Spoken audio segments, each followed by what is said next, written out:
Hello my fragrance friends, it's Kat and I'm back today to talk about lemon gourmand fragrances. So I've actually got 6 here that I'm going to talk about that I've got in my collection. I have tried a couple others that I'm going to mention and refer to. I'm also going to be talking about the new Paris Corner Amir Voux Zeste, which only released fairly recently. So this one is going to be among the reviews. So I'm going to talk about these in 2 different ways. One, I'm going to talk about them in my reverse order. So from like my number 6 through to my number 1, based on how I like them and how I use them. But then I'm going to tell you maybe the top 3 of which ones I would recommend if you're after a really strong lemony gourmand, because even if I don't like it for some reason, it might rank quite low for me. They might be successful fragrances and loved by many. So that's how I'm going to do it. Okay, in 6th place, I'm going to talk about Dolce & Gabbana Devotion. This is a hugely popular fragrance and I understand why. I'll have the notes of this one on the screen. The top note is candied lemon, then the middle notes are panna cotta, orange blossom and rum, and the base notes of vanilla. So what this does, which is a very common journey that you'll find through a lot of these, is it opens very, very, very citrusy, and then it goes to more of like a sweet. This one has a bit of a rummy. The orange blossom is quite strong, sort of overlap between vanilla, cakey, but also citrus. But then at the end of the fragrance, and this one does last a very long time, you'll find that the lemon is completely gone and all it is this beautiful soft vanilla. Now I like the lemon and I like the vanilla. The middle point can be very, very cloying to me and headache inducing if I'm not careful. So if I overspray this, if I spray it too close to my face, if I wear it when it's hot weather, it can be a scrubber for me, which is why it's in the bottom of my rankings. But I know a lot of other people can handle it and like it a lot more. So if you're okay with rum notes, if you're okay with really strong orange blossom, then this one you might really love. It is quite delicious. I find it very strong. I find it too intense. And ironically, they've brought out an intense version as well. So if you like it or you want more of it, there is a more intense version. But this one, I don't mind. I just have to be very, very careful with how I wear it. And that middle part that goes for a few hours, it is definitely like an orange blossom with some lemon and vanilla. It's very strong orange blossom. So if you don't like that, be wary of this one. My 5th spot is one that not everyone knows about, but when you start to research lemony gourmands, this one comes up as being like the best one. And I blind bought this from overseas because I thought it's gonna hit the note. Like it's everything about the notes I love. Too bad it doesn't translate that way to my nose, unfortunately. So this one is Kerosene Unknown Pleasures. So the notes are lemon, caramel, vanilla, Earl Grey tea. I love Earl Grey tea, just putting it out there. Bergamot, honey, and tonka bean. To me, this sounded like it's gonna be the best thing. Not only does it have the citrus and like the caramel and honey and that kind of thing that I want, but it also has that tea note, which theoretically should make it a bit lighter and brighter, which when I find that certain things are a bit heavy and cloying, they give me a headache. Often tea notes and more green notes can lift things for me. Unfortunately for me, I smell something in this that I have heard someone explain that a particular ingredient for some people in higher quantities can smell very much like curry leaves, and that's what I'm getting from this. So to me, it does open again with a really sharp, so much sharper, less candied lemon than Dolce & Gabbana Devotion, but it then goes very much into almost like a coconut green curry leaf vibe, which I don't like. I don't know if it's a combination of the tea notes and the tonka, but something about it turns very savory and curry on me. And if it wasn't for that, this would be probably my favorite one because it is less sort of obnoxiously sweet and it is a little bit more complex and that kind of thing, but it just doesn't sit well to my nose. It does fade down to that beautiful sort of caramel vanilla scent, which I really like, but that again is after hours and hours of wear, and those hours of wear become a little bit distracting for me. This is one of those scents that doesn't sit well on me, and I'll just get a whiff of it and I'll be like, oh, that's not very pleasant. So that's why this one is in the 5th spot. The only reason it's not at the bottom is because it doesn't give me a headache. It's just something I don't really like. I also had one person in the comments say that they had the same issue And what they did was they let it macerate for a year, and then they could start smelling those beautiful sweet notes that other people are smelling. So I'm holding on to this for another 6 months and trying it. Hopefully it changes. But I just wanted to flag this as being not a safe blind buy because it sounds amazing. And one person did say when I mentioned this in a blind buy fails video that they have it and they think it smells beautiful, but one of their co-workers asked them why it smelled like curry. I'm like, okay, so it's not just me. There's an ingredient that just is interpreted funny to some people. In the number 4 spot, I want to mention this one. This is actually a dupe. So this is by the Dua brand and this is Puffletuft. It's actually a dupe for House of Sillage Hufflepuff. And that is a very, very, very expensive fragrance. I think it sounds divine, but in Australia, I think it's a roughly like $500, which is extreme. So I'll have some information about that one on the screen if you wanted to see. Now this is a dupe, so it is not that, obviously. I don't know how that performs. I haven't tried it. What I like about this one over the last two is it doesn't do the thing where it's really lemon dominant and then fades down to completely down to vanilla or caramel. This one does smell a little bit lemony all the way through, which is good because I want that. I like lemon. I don't want the lemon just to be in the opening and then sort of disappear. So this one has notes of lemon, coconut, peach, and then it's got some white florals in there and a lot of vanilla as well as some cedarwood. This one is nice. It's really easy to wear. I don't find the coconut for me, which can be headache inducing. I don't really smell it. It just sort of makes it smell a little bit more fluffy, I suppose. My main reason for putting this at number 4 is I feel like it gets lost amongst my whole collection of these. I feel like it doesn't really have any strong personality to make it much different from the others. It sort of smells a little bit like the middle part of this, just a little bit nicer and less cloying. It also fades down really quickly. I don't know if I go nose blind to it or it just isn't a strong sort of long lasting fragrance. It, again, not a reflection of Hufflepuff, just a reflection of the Dua brand version. But this is one that I would happily wear or put in my travel bag, but it doesn't stand out as being amazing. It's nice and doesn't give me a headache and doesn't smell like curry, but it's just middle of the road. In my number 3 spot, I'm going to mention Akro Bake. Now, Akro Bake is actually done by the same perfumer that did Devotion. This was first, Devotion came second. They're very, very similar. But why isn't it one number 6 and one number 3? That's because this is a brighter, fresher opening. So the citrus is more like, instead of like candied like rind, this is more like lemon juice, really fresh, really bright. So if you love Devotion and you go, okay, this is a great winter fragrance or a nighttime fragrance, but I want something a bit brighter and fresher for like during the day or summer, you're going to be looking at Akro Bake. So for me, these are very similar in the journey. They're pretty much the main difference is the opening.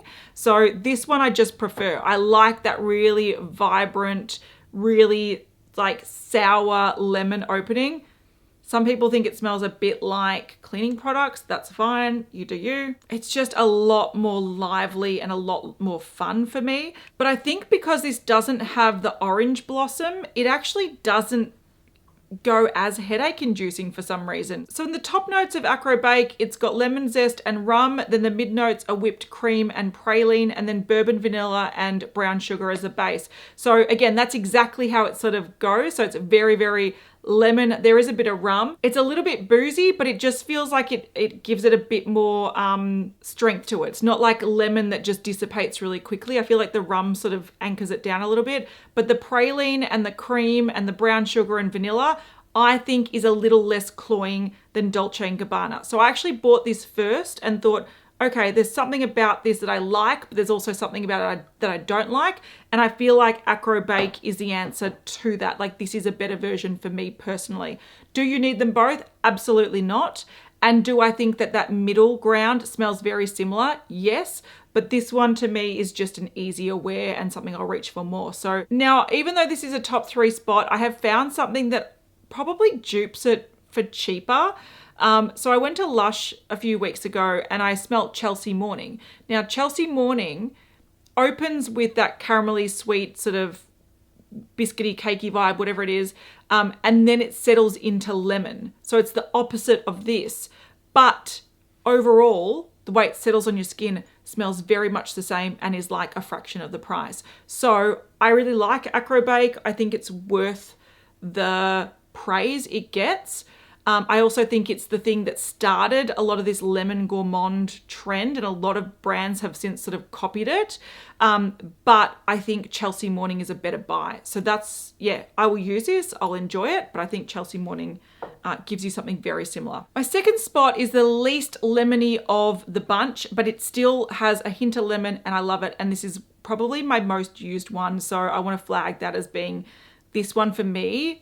It's the safest, easiest one to incorporate into my daily life. And this is Khadlaj Empire Victor. So just make sure you get the newer version because it was reformulated, I think in April 2024, I think it was. Before that, it had oud and stuff in it that made it smell like plastic. This one smells a lot better. Now this, I just really like it. There's something about it that's very different from what we've seen here. The journey is similar, so it opens a little bit more citrusy and settles down to very vanilla, sort of cakey.